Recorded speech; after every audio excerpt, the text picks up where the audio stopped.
Good evening. We have got a crackerjack program for you, and you are watching Hawaii, the State of Clean Energy. And I'd like to introduce the co-host with you, Mr. Mike Hamnett. Mike, nice to have you on the program with us again. Good to be with you, David. And for those of you who don't know, Mike is the Executive Director of the Research Corporation of the University of Hawaii. And also joining us here in the studio is Mr. Darren Pai. And Darren, nice to have you with us. Thank you for having me. And Darren is his face is very well known on Hawaii television, but for those of you who haven't seen him, I'll let you know that he is the spokesperson, corporate communications for Hawaiian Electric. That's right, thank you. And great to have you here. And joining us later in the program, we'll have from San Francisco, Mark Jewell, who is the founder of Efficiency.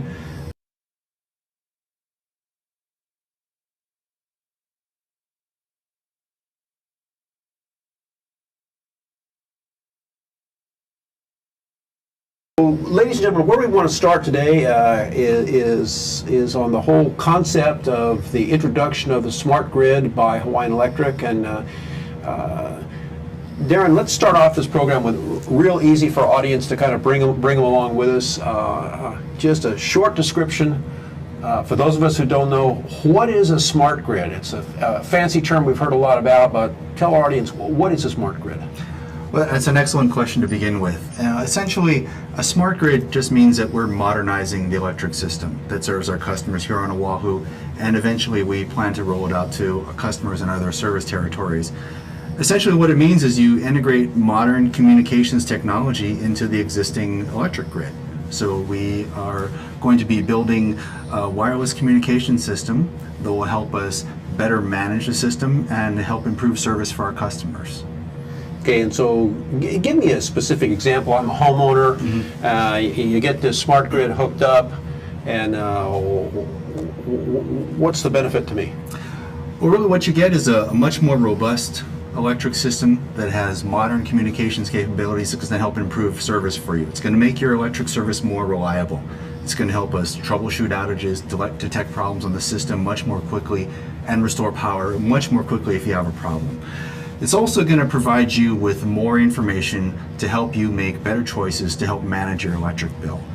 Now, one of the benefits that customers are going to receive in our program is that they'll have access to an online web portal that will display their energy use in 15-minute increments. Instead of waiting until the end of the month when you get your electric bill and you see how much power you used, under our program, at any time you can go online and see that, look, my cousin came over and stayed with us for a few days last week, and we were using a lot more power.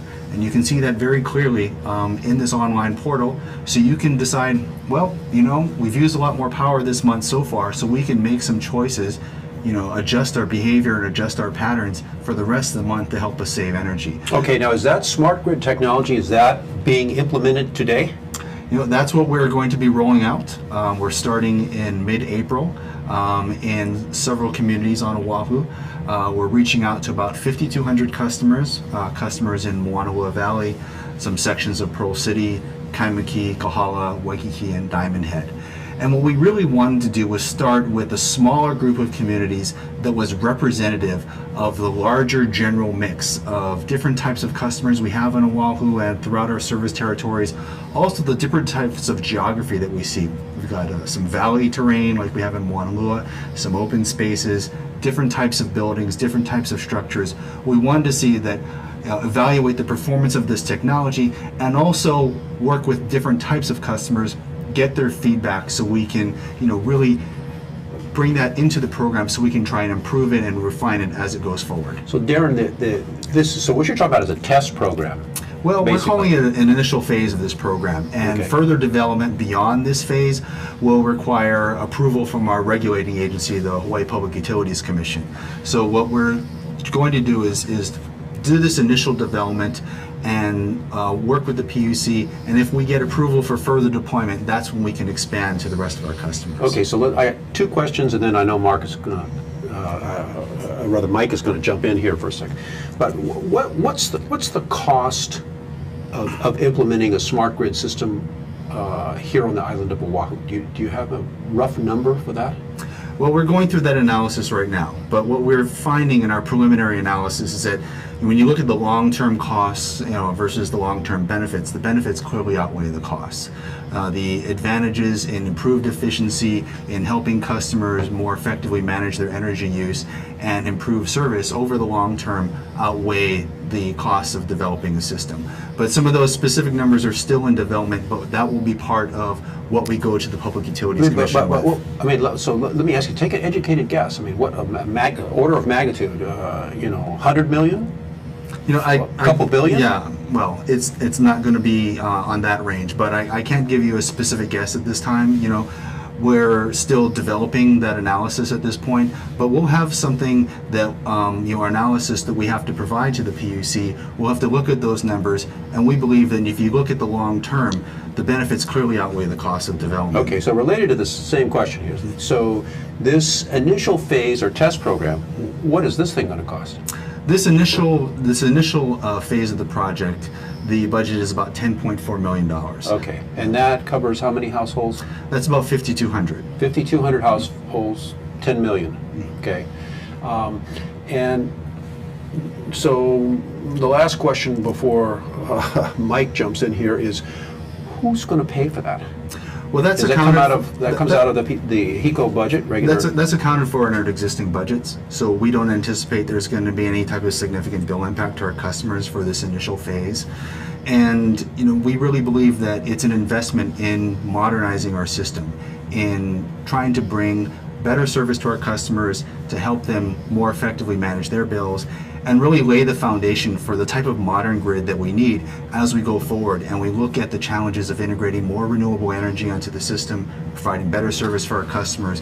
Really what this is a foundational step towards reaching all of those goals that we're all working so Darren, towards. how many homes do we have here on Oahu? Just Oahu, roughly? We have about 300,000 customers. 300,000? That's including commercial and residential customers. Okay, would it be fair for me to take 5,200 divided into 10 million?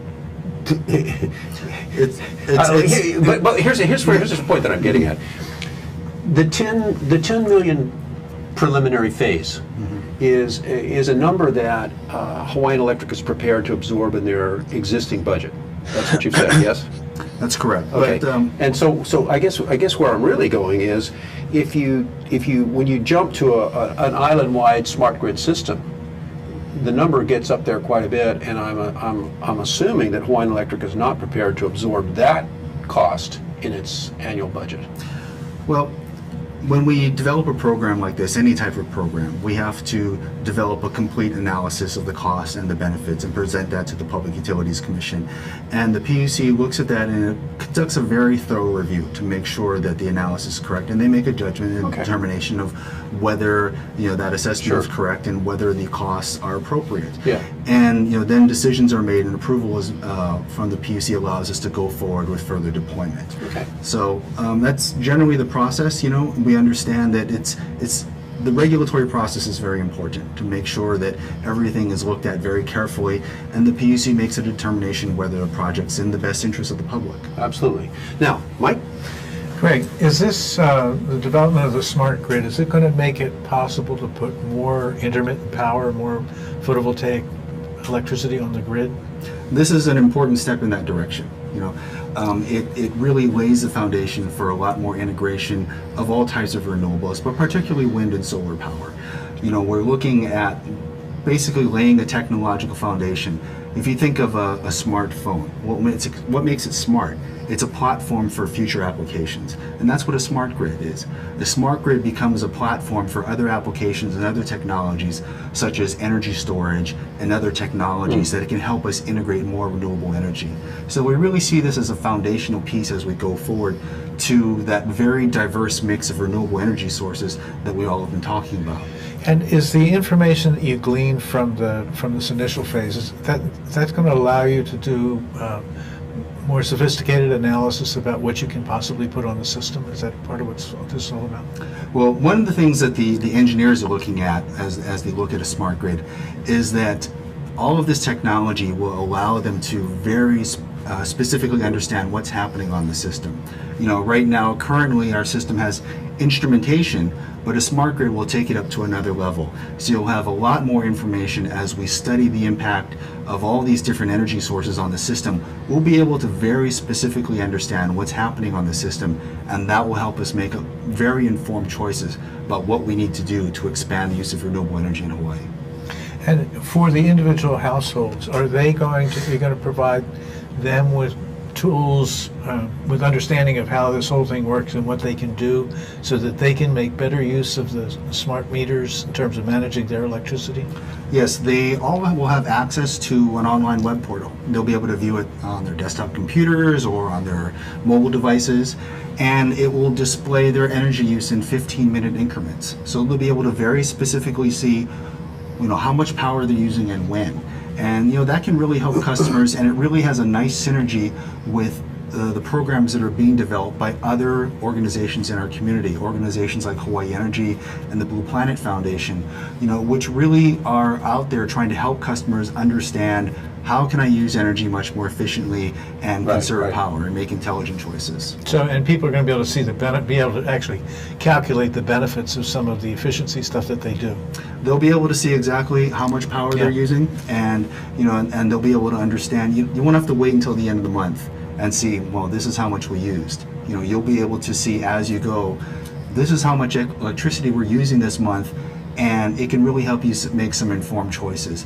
You know, not just reactively, but you can really look at the data and have a better understanding of how you're using power throughout a 24-hour day. You'll be able to see very exactly what is the minimum amount of power that I'm using when I'm not home or when I'm asleep at night and all the lights are turned off. This is how much power that's still being used by my refrigerator, by my DVR that's still on, by my home networking system that I leave on 24 hours a day, by the video game that my son has left on, you know, he didn't turn off when I told him to. And you'll be able to really see, get that type of information and really begin to really better understand how much power you're actually using. Now, when the Kauai Island Cooperative put smart meters out there, they had about 10% of the people pushed back on it and didn't want to play with the program? They had a number of customers that chose not to participate. They had what they called an opt-out program. You know, and in our program, we're not going to require customers to participate. If they choose to, they can let us know that they don't want to have a smart meter in this initial phase, and you know, we're going to honor those requests at no charge to them. Okay. And why were people reluctant on Kauai? Do you know? You know, I don't want to really speak for anybody. You know, but you know, there were. If you look at the development of smart grid technology across the country, there are a number of themes which sort of present themselves over and over again. Customers are concerned about you know, issues about radio frequencies, and you know, what studies and experience have shown is that this technology is safe, that it falls under the safety guidelines that are established by the FCC.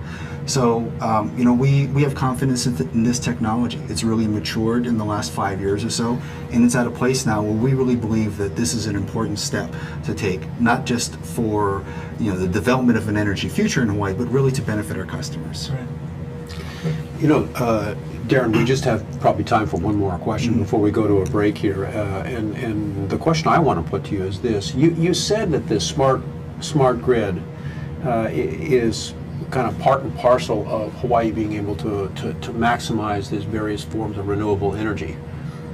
Do you recall saying something like that? Yes, yeah. And so, you know, for our audience here, how does that help? What's the connection between having a smart grid and you could do more with renewable energy? How do those two fit together? I mean, that's an excellent question, and it's unfortunately got a complicated answer, but basically it boils down to this.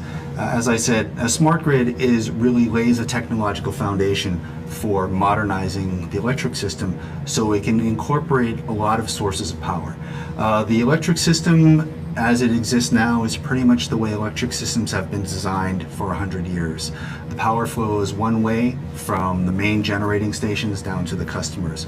But what we're seeing now, what's being developed, is a very dynamic electric system where you have customers with their own generating systems, PV systems on their rooftops, and you have a lot more sources of power on the system. And so what you really need to do is to upgrade the technology to accommodate all of that. Okay. Ladies and gentlemen, I hope you'll stay with us. And Darren, thank you so much for joining us from Hawaiian Electric. After the break, ladies and gentlemen, we'll come back with Mr. Mark Jewell from San Francisco talking about energy efficiency, which ties in with what you've been talking about, Darren, and thank you so much. And you are watching, ladies and gentlemen, Hawaii, the state of clean energy, and we'll see you on the other side of the break. Thank you. Thank you. Don't forget to unplug yourself. Very good. Providing for the needs of our citizens. Okay. Collateral analytics, empowering the real estate industry to make better informed. Well, this experience before, too. Okay. Thank you, Darren. There you go, Darren. Thank you. Good job. Appreciate it. Thanks, Kevin Darren. Ho, a senior executive of BAE Systems, a global defense, security, and aerospace company. Hawaiian Electric Company. And its affiliates. Mark, you're there? You're live? Absolutely. I'm enjoying the conversation. I know in California you have the same sort of thing, people opting out of smart grid because they think it's going to, I don't know, cause their dogs, birth defects and things like that, which is absolute silliness, but fortunately it's a minority. Yeah, there were privacy concerns apparently also in Hawaii. Yeah. Yeah, it's interesting. Okay, we're just about ready to go here, so. Helping Hawaii achieve its transition tight. to clean energy Okay. and a better energy future. And Hawaii Pacific we'll have Health, 2 commercial breaks, bringing Mark. technology Okay. and teamwork together to transform healthcare. And during the commercial breaks, we can High-Tech talk. Development Corporation. Great. Attached to DBAN is the state's leading technology agency. The Scheidler Family Foundation, supporting educational, cultural, and charitable organizations, including think tank. We're back, and you are watching Hawaii, the state of clean energy. I'm David Day, and my co-host here is the energy guru, Mr. Mike I'm not Hamnet. sure of that. I like the term guru. Mike is the executive director of the Research Corporation of the University of Hawaii. And we also have with us all the way from downtown San Francisco, Mr. Mark Jewell, the founder of Efficiency Sales Professional Institute.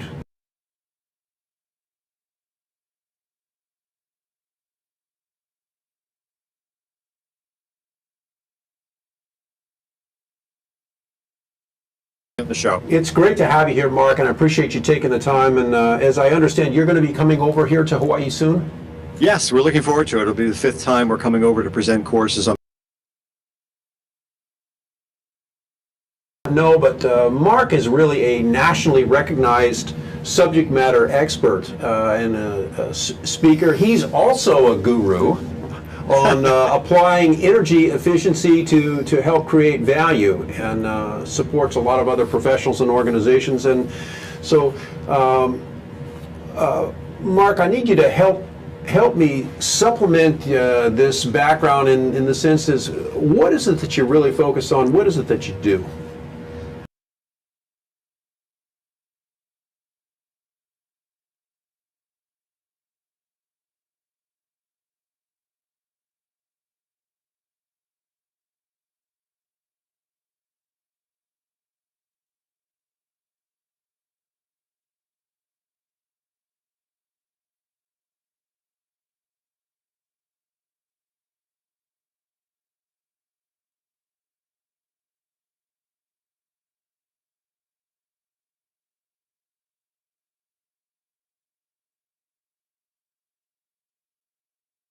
In fact, Canada as well, giving speeches, keynotes, and training sessions anywhere from 45 minutes up to a full week.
the the target market for your teaching and trainings? Are they businesses or homeowners or what? You know, it's interesting you should say that. A lot of people see the term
The term guru in energy efficiency fits really well, don't you, It Mark? does. Don't It you does. think so? you know, it's funny. We talked about guru and yeah, we joke.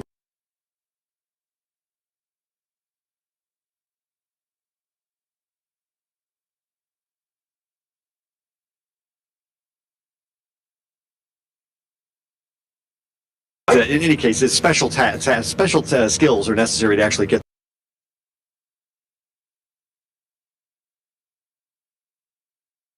We've been working with Hawaii Energy for quite some time now, and what are you going to be doing for them? Okay, thanks for asking. We're coming in for 2 weeks. One is starting March 31st, and we're going to.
take a commercial break.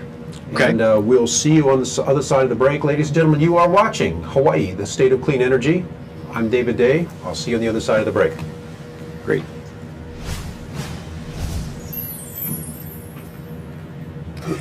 Mark, have you offered these Yes. courses before out here? His sound on the main board. Yes, we've had about 800 people go through in these courses in Honolulu, and I should say 800 seats because a lot of people have taken multiple courses. I think there are probably 400 or 500 individuals, unique individuals. That the FAA has made Hawaii a test site Uh-oh. for development of drone technology. Okay. Pretty terrific, eh?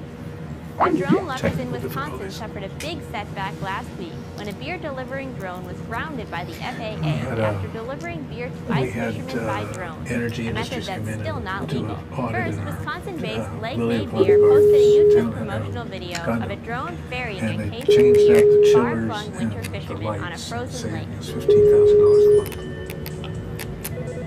month. All right. Okay. Okay, Jay, I understand we had an audio problem. Every time you showed my image, the audio cut out. That's what one of my listeners tells me. Yeah, that's what I just found. Uh-oh.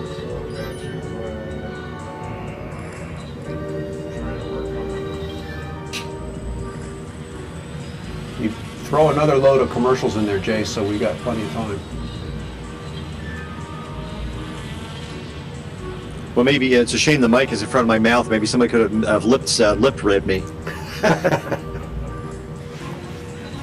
We'll have to do you again. Yeah. I'm not getting her sound. I don't know why. But you're getting it now when I talk to you. Just don't go when you go to my image. Right. It's not Yeah. getting on the Okay. Let's We do can this. always subtitle it. Let's do this, Jay. Can we just go with the audio and put a picture up? Pretty slick, eh? But the FAA wasn't caught napping on this one. They must watch YouTube. Many of You them have my Skype headshot. force Maybe that'll help. And keep drones under close control over The audio is cities really and clear. frozen lakes, too. Yeah. Yeah. Next thing you know, the FAA called Lake Made president. We're using a Jack Rode Sefcold direct podcaster and microphone told him here, to so I would stop that imagine right the sound will away. be great. Although the FAA is currently reviewing the drone rules. I'm and seeing should a approve text drone here, delivery in the next year. When they cut to the video, can't hear you, no sound. Now there's sound. They thought they could get away with Let's it see. because the delivery So when there was made should on be frozen sound, there lakes isn't, and when and there shouldn't be, there is. Except So when we cut the I commercials, you can hear me. And because he didn't actually charge for the But not beer. during the real show. It would be nice to see some of the little guys compete with the big drones from Amazon. We'd be happy to share our research with Amazon, the company said on its Facebook page. Who knows, maybe Lake Made is actually ahead of Amazon. The trick on the lake was pretty impressive, Let's wasn't try it? it again. You there? Maria Kashem, Yes. Tech News. Let's try it again. We're just coming down now. It's 20 seconds. Okay.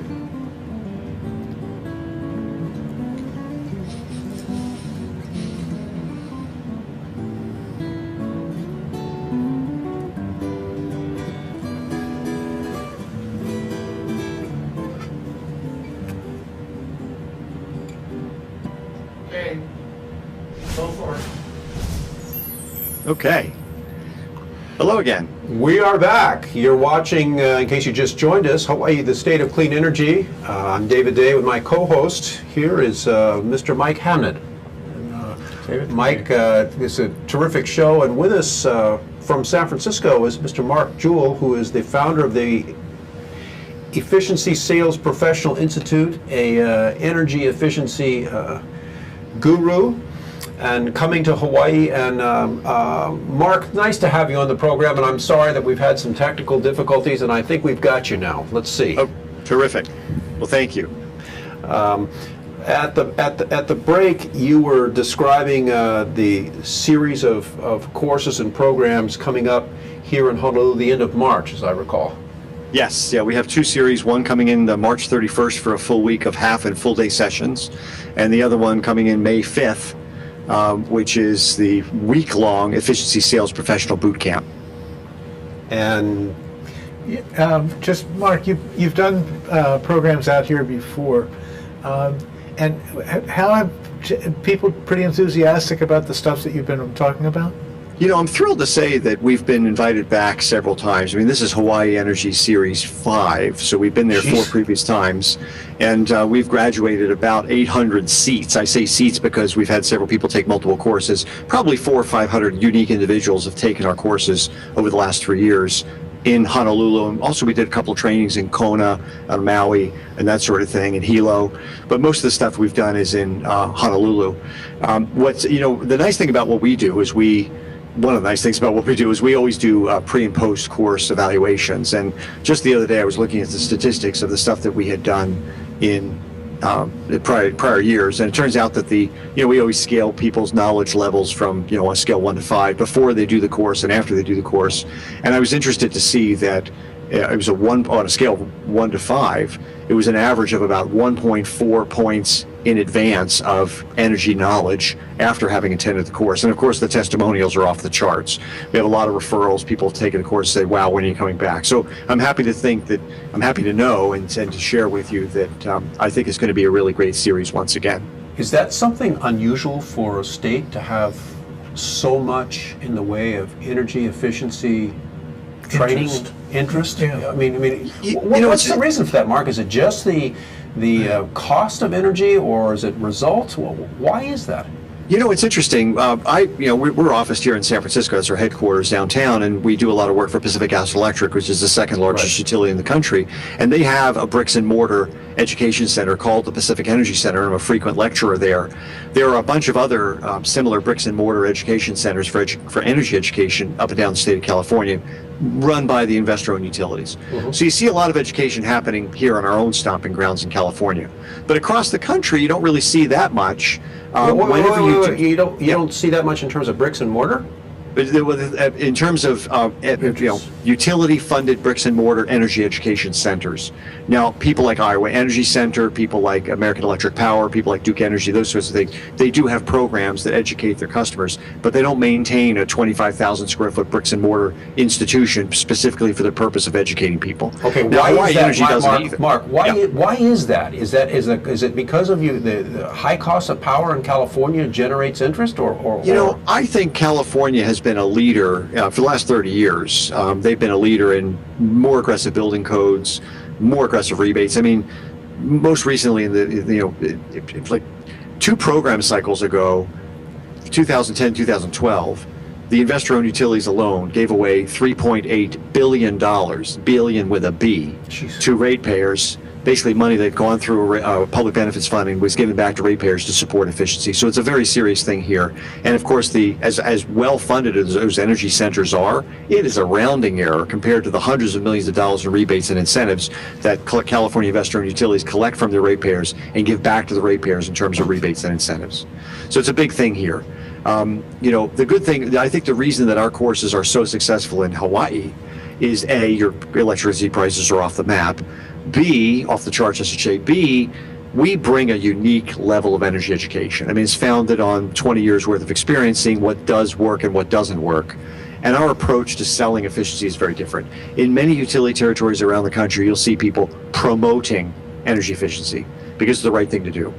We don't think about promoting energy efficiency. We think about selling energy efficiency, and selling implies that you're going to actually understand segment-specific, role-specific, goal-specific values that the prospect standing in front of you has, and you're going to customize the pitch to appeal to that.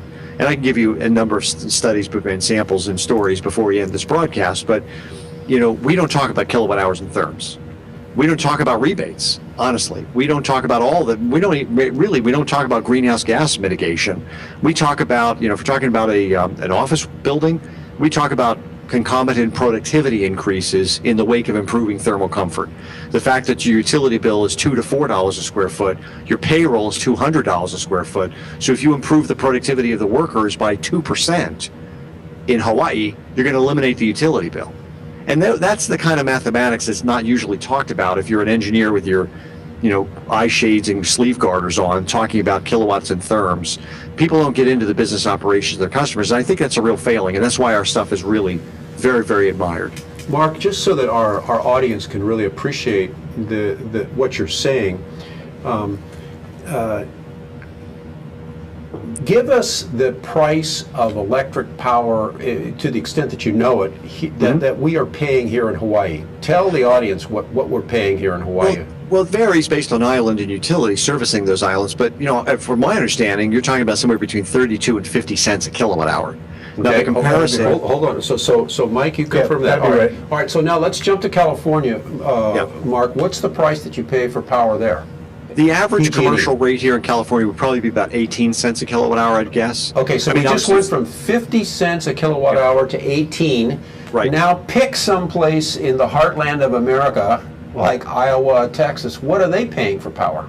In some cases, I mean, to take Pacific Northwest, where they have a lot of abundant hydroelectric, those guys are paying about 8 3/4 cents. In Santa Fe, New Mexico, a municipality might be paying 4 cents a kilowatt hour. Okay, so with the audience, It's like an order of magnitude difference. Yeah, but with the audience now appreciating the substantial difference from 50 cents to 4 cents. Yeah. That is a barometer, is it not, of where kind of the national focus is nationwide on energy efficiency. It's in California and Hawaii, yes? Well, no, I wouldn't say that. I mean, there are a lot of states. It's funny. We used to run. I was a founder of a venture capital-backed business and ran it for 8 or 9 years called Real Win-Win, and our job was to file rebate applications, incentive applications for approximately 1 billion square feet of household name companies: Neiman Marcus, Taco Bell, Starbucks, you name it, Macy's. We evaluate 10 or 15,000 rebate applications per year, but they were all over the country. So a Walgreens, who was a client of ours, they'd be filing rebates and incentives in all the states, regardless almost of what the utility prices were, because there were rebates. I mean, basically $9 billion worth of rebates annually were available in U.S. and Canada. So I would not say that the energy efficiency consciousness is limited to California or Hawaii. I wouldn't even say that in a low utility rate jurisdiction like Texas, energy efficiency is dismissed, because it isn't. I mean, you can make a lot of improvements to a building's efficiency, its competitiveness, its profitability and value, even if you're in a jurisdiction where you're only paying 6 or 7 or 8 cents a kilowatt hour. Okay, good. Mark, a few years ago, I co-chaired a thing called the Energy Policy Forum, and 49 stakeholder organizations, the regulated utilities, the renewable energy associations, the counties, the state, federal government. And we sponsored an executive seminar about 7 years ago, I guess, and we invited the chief executive officers from the top 50 companies in Hawaii, and talking to them about what could be achieved with energy efficiency, and also the financing of energy efficiency projects. And we were oversubscribed. We had to turn people away. We had 70 people there. Wow. And there's just an awful lot of interest, and it was much on much of the focus was on, the business sense of energy efficiency for a company. Yeah, I think so. I mean, it's funny. Many years ago, there was a survey done for CFOs, and 45% of the CFOs responding to the survey said that they thought that energy was a fixed cost. And you wonder, how in the world, what world is this person living in that they think that energy is a fixed cost? And in fact, the EPA battled with the AICPA, American Institute of Certified Public Accountants, because the way they were putting out template financial statements would tend to indicate or suggest that energy was fixed cost. But they didn't win that battle. Bottom line is, we find that when we have an elevator pitch, a one-page proposal, and a one-page financial analysis that includes the stuff that really matters to businesses, they snap to attention pretty quickly. If, on the other hand, you go in with a 50-page proposal and an Excel spreadsheet that goes out to column CA on, the number of measures you're going to do for retrofitting 140 different kinds of lighting and all the catalog stock numbers and stuff, decision makers are not going to pay attention. If they even pay attention, they're going to quickly lose attention, and you're not going to get the efficiency projects done. And so that's what we do. We tell people, we protect people from their own devices. We say, look, don't do it the conventional way. Let's talk like business people with real business acumen. Let's talk about what really matters in energy efficiency in the context of these industries. And let's get the job done. And, fortunately, with hundreds of graduates, we have literally hundreds of testimonials of our approach working. Right. Just in terms of your observations of what we've got going here in energy, where do you think the biggest efficiency gains would be for Hawaii? Well, I'll tell you something. I'm going to tell you a little story. I'm not going to tell you where I had this experience. but it's actually a very funny story. But it'll take 2 minutes or so. Is that okay? Do I No, tell you? go ahead, go ahead. Okay. We were asked to come and make a presentation. This was a couple of series ago, and we were taken to a conference room that was volunteered for our presentation. It was going to be an all-day actually a 2-day presentation on energy efficiency on a particular island, which shall remain unnamed. We are taken to the facility by a young lady who, this is in May, it's about 75 or 80 degrees out, the guys are out there with board shorts, it's balmy, it's beautiful. This woman introduces us to the room where we're going to be presenting, and the air conditioning is set to 62 degrees. We walk, she's wearing a fleece. And I'm thinking, this is not right. Something's wrong with this picture. I mean, I'm from San Francisco. We wear fleece in the evening because when the Bay Breeze comes in the summer, I mean, whoever was, W.C. Fields said the coldest summer I've ever spent. Right. What I've ever spent is the summer in San Francisco. In any case, this girl's in fleece in 75-degree May weather. I get in there, and my colleague and I instantly realize something's wrong with this air conditioning. So he said, I call her back, and I said, listen, there's a problem with this room. She says, oh, you're in the cold room. I said, cold room? She said, yes. We know that room 301 is a cold room. I said, well, can you turn the air conditioning down? It's a little cold in here. She said, no, the thermostat, they're broken. The air conditioning system's broken. I said, well, listen, I'm going to be here. He said, how long are you going to be in there today? I said, it's all day. She says, oh, that's too bad. I said, what do you mean it's too bad? She says, well, the air conditioning system is broken. It's going to stay cold in there. She said, well, we do have a plan. She said, are you in the room now? I said, yeah, I'm calling you from the house phone on the wall. She said, well, if you look up, the place used to be an art gallery. There are lots of lights in the ceiling. And we found that if you turn all the lights on, the room will warm up eventually. I said, you're telling me to turn all the lights on at 35 cents a kilowatt hour to warm up the room? And besides, I've done a few million square feet of lighting design. These are compact fluorescent lamps that are hardwired. The ballast is above the ceiling. I mean, the only thing that's going to get warm in this building is the mongoose in the attic. She said, well, yeah, I guess so. I said, well, what's plan B? She said, well, are you in the room? I said, yes, I'm in the room. I just told you I was in the room. I'm freezing. What's plan B? She said, well, you'll notice on the right and left of you, there are 2 wonderful double doors that lead out to the lanai. I said, I see that. It's beautiful out there. She said, well, we found that if you open the doors, the trade winds will blow out the excess air conditioning. There you go. There you go. I said, you got to be kidding me. She said, well, how long are you in there today? I said, I just told you, all day. She says, oh, that's too bad. I said, what do you mean? She says, well, that plan only works for about 90 minutes. I said, what do you mean? What happens after 90 minutes? She said, after that point, the air conditioning knows what you've done and kicks up to full speed to overcome the effect of the trade winds. I said, you got to be kidding me at 35 cents a kilowatt. I said, well, what's plan C? She said, there is no plan C. I said, well, how about plan D? She said, well, if there's no plan C, there's no plan D. I said, no, I'm talking director of facilities. She said, oh, that plan D. Yeah, let me get him on the phone. Unbelievably enough, 5 minutes later, I was on the phone with the director of facilities, whose first question was, how long are you in there today? And I said, no, all day. He says, that's too bad.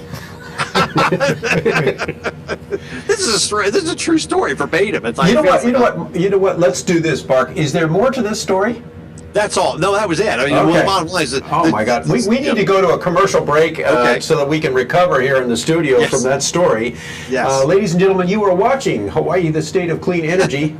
I'm David Day with my co-host Mike Hamnett, and giggling on the line from San Francisco is Mr. Mark Jewell, an energy efficiency guru. We'll see you on the other side of the break. I'm Hong Jiang, host for Asia in Review on Tuesdays. And I'm David Day, host for Asian Review on Thursdays. Both of us broadcast our respective shows at 4 p.m. And my topics tend to deal with questions related to environment, culture, history, and sometimes human rights. And my shows tend to be on international business, foreign policy, geopolitics, and national security. And you can watch our shows live on the ThinkTech website at thinktechhawaii.com. And you can also watch us on YouTube or Olalo.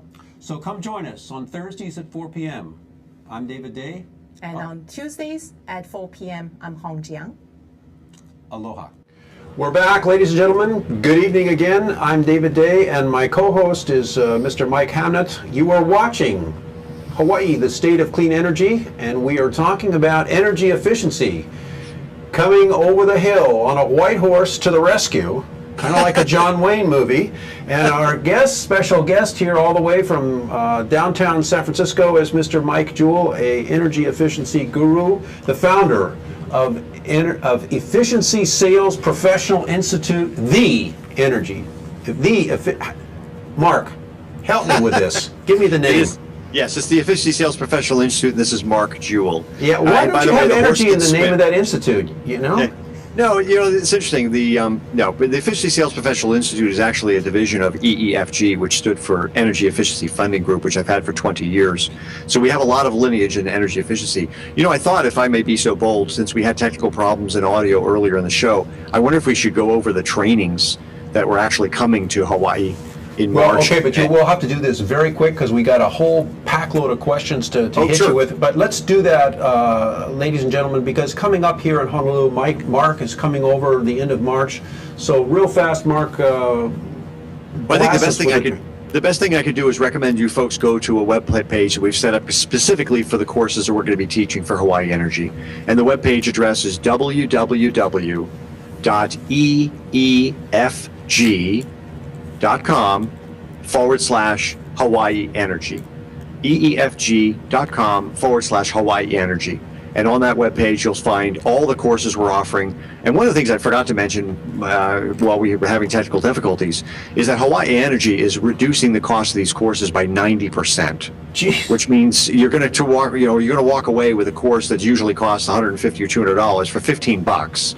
You're going to get lunch, and some of the courses come with a full year of coaching support from us here in San Francisco, bi-monthly or monthly 2-hour coaching calls on financial analysis and how to sell efficiency. So the deals are unbelievable. I'm not here to hawk courses over the phone, but bottom line is, if you're interested in advancing efficiency in your organizations, these courses are a must attend. We even have online versions because I know that people are very busy in the efficiency industry, and it's nice you can get online on-demand versions. And who should be coming to these courses, Mark? Well, they actually, not only building owners and managers, but also anybody whose job it is to advance energy efficiency in Hawaii. So obviously vendors, manufacturers, contractors, lighting technologists, utility salespeople, government people responsible for shepherding efficiency within the state. Okay, and it's a wide audience. EEFG.com/Hawaii Energy.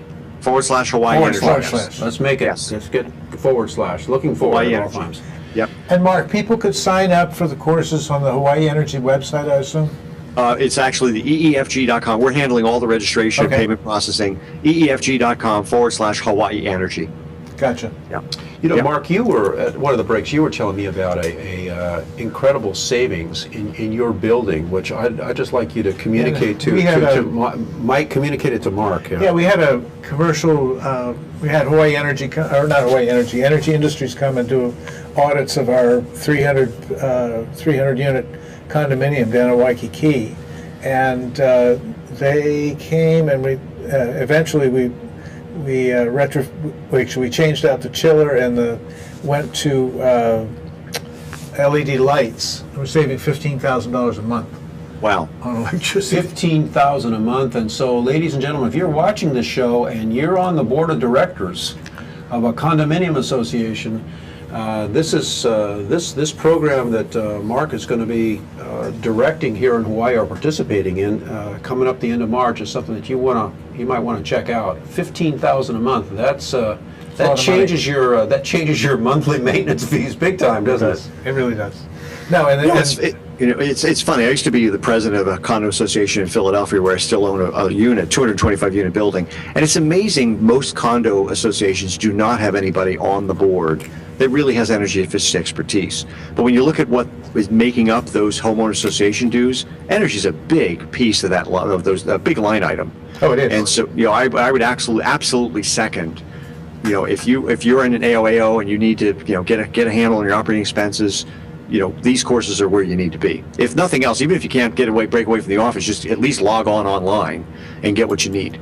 Yeah, well, we should encourage associations and management companies to sign up for your courses. Yeah. Yes. And I just, on behalf of the show here, Mark, I wanted to thank you for taking the time to spend with us here all the way from San Francisco. And Mike, you're very welcome. Mike, it's been nice to have you on the program here. And ladies and gentlemen, we have been broadcasting here at from Pioneer Plaza, right here in the belly of the beast on Bishop Street. You've been watching Hawaii, the State of Clean Energy, and I'm your host, David Day, and we will be back here next Wednesday, same time, same place. Good night. Good, thank you, David. Thanks. Thank you. Thanks, Mark. Great job, My Mark.